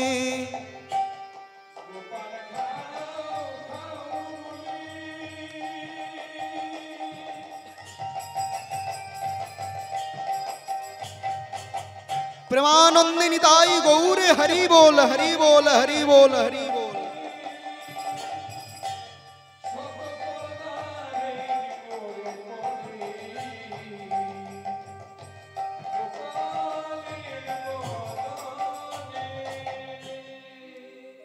প্রথমেই বলেছি মা যে কুকর্মের ফল কুফল আর সুকর্মের ফল সুফল।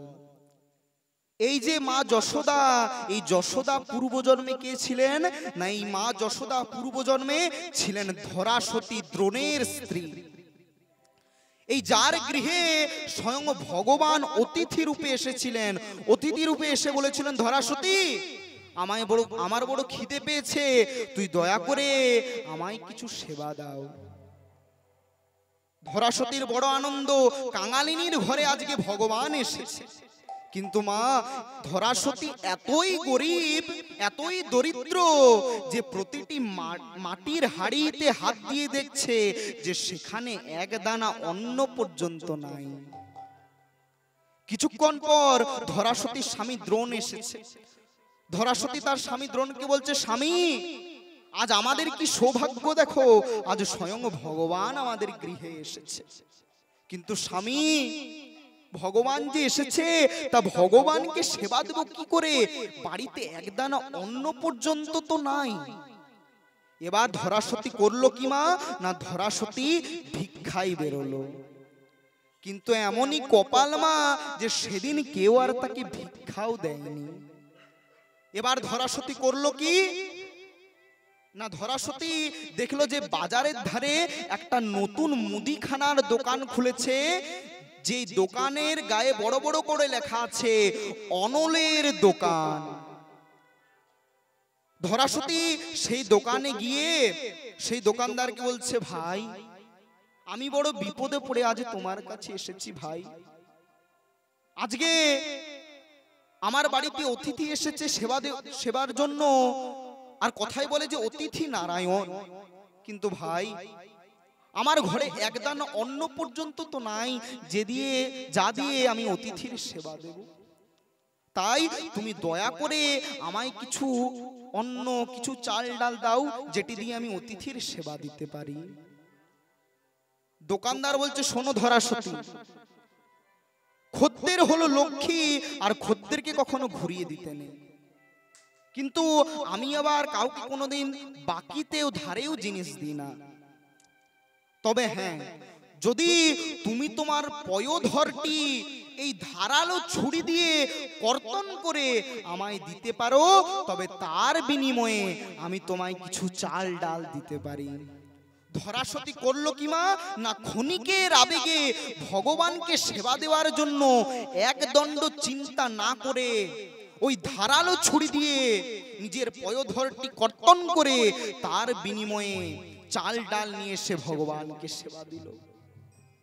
ভগবান সেদিন কেঁদে কেঁদে বলেছিল, মা গো, কত ভক্তের গৃহে গিয়েছি মা, কেউ দধি, কেউ নবনী, কেউ ছানা, কেউ মিষ্টান্ন দিয়ে আমায় সেবা দেয়, কিন্তু আজকে তুমি যে এই নিজের পয়োধরটি কেটে তার পরিবর্তে চাল ডাল নিয়ে সে আমায় সেবা দিলে, তাই আমি আজকে তোমার চরণ স্পর্শ করে প্রতিজ্ঞা করলাম যে এক জন্ম নয়, দু জন্ম নয়, জন্মে জন্মে তুমি হবে আমার মা, আর জন্মে জন্মে আমি তোমার স্তনদুগ্ধ পান করব।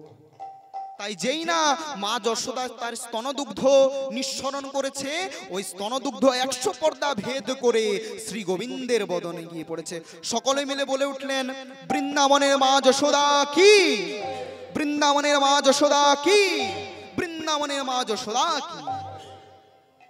এবার দেখুন মা, এবার যিনি না এলে তো লীলাটি সম্পূর্ণ হবে না। তিনি কে, না জগৎগুরু কৃষ্ণ আর তার প্রেমের গুরু শ্রীমতী রাধা রানী।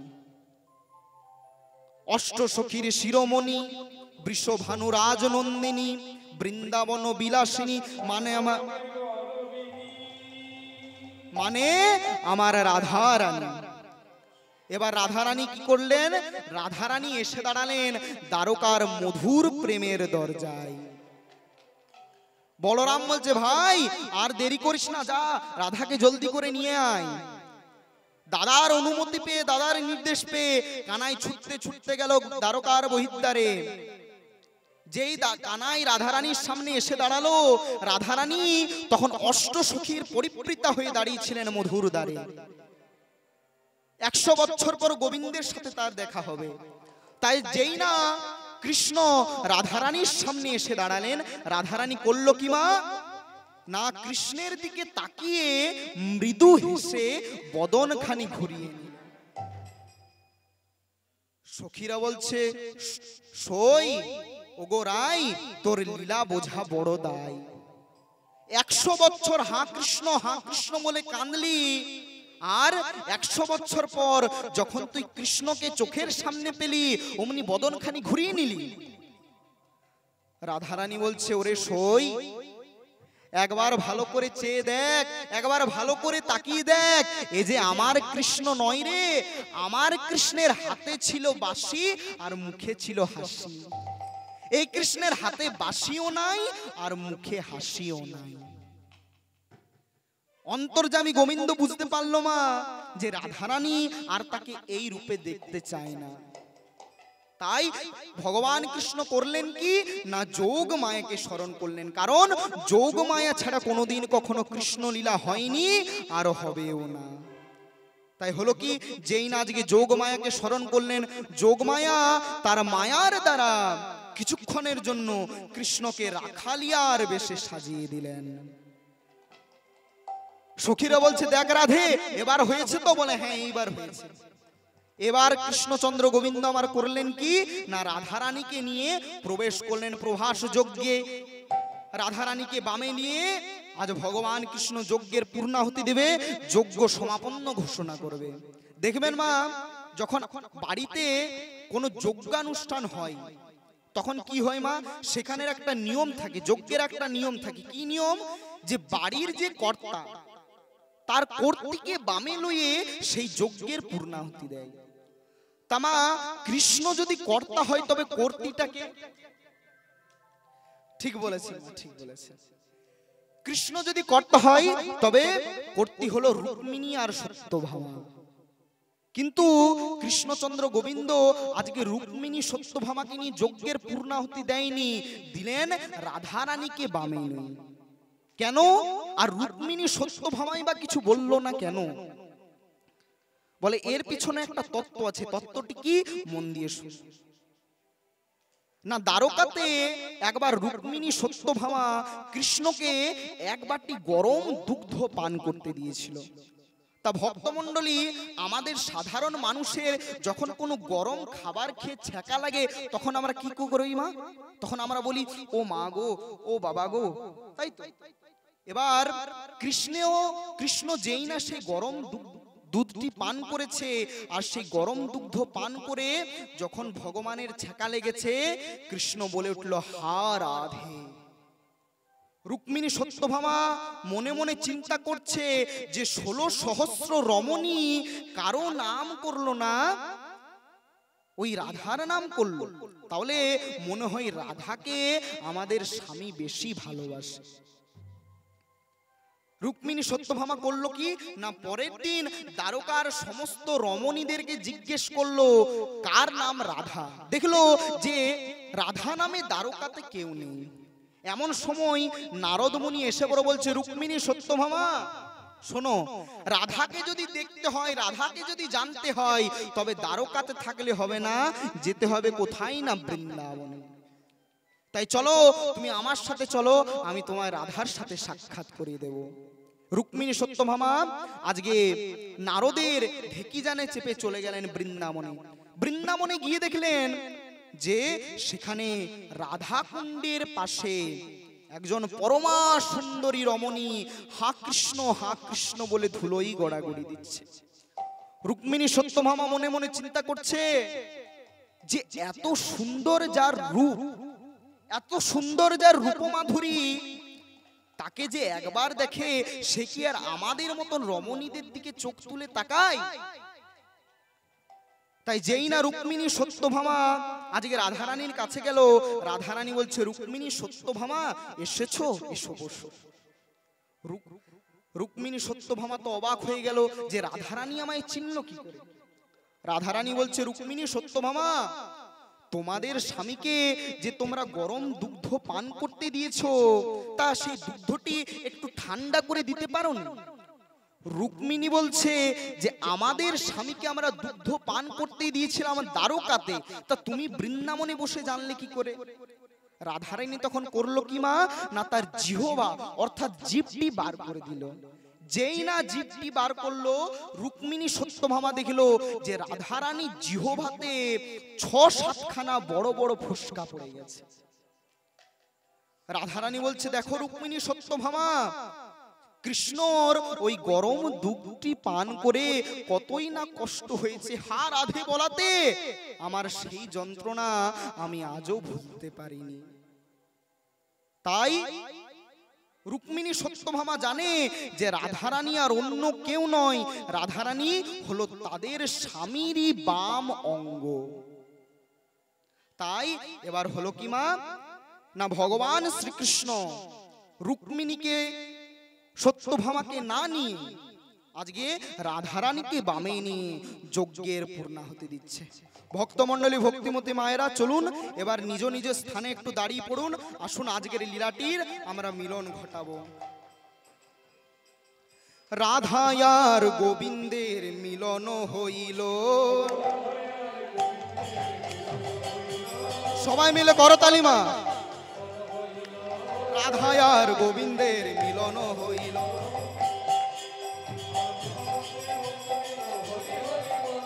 প্রেমানন্দে ভক্তবৃন্দ হরি হরি বলো, হরি বল হরি বল, হরি বল হরি বল, হরি বল।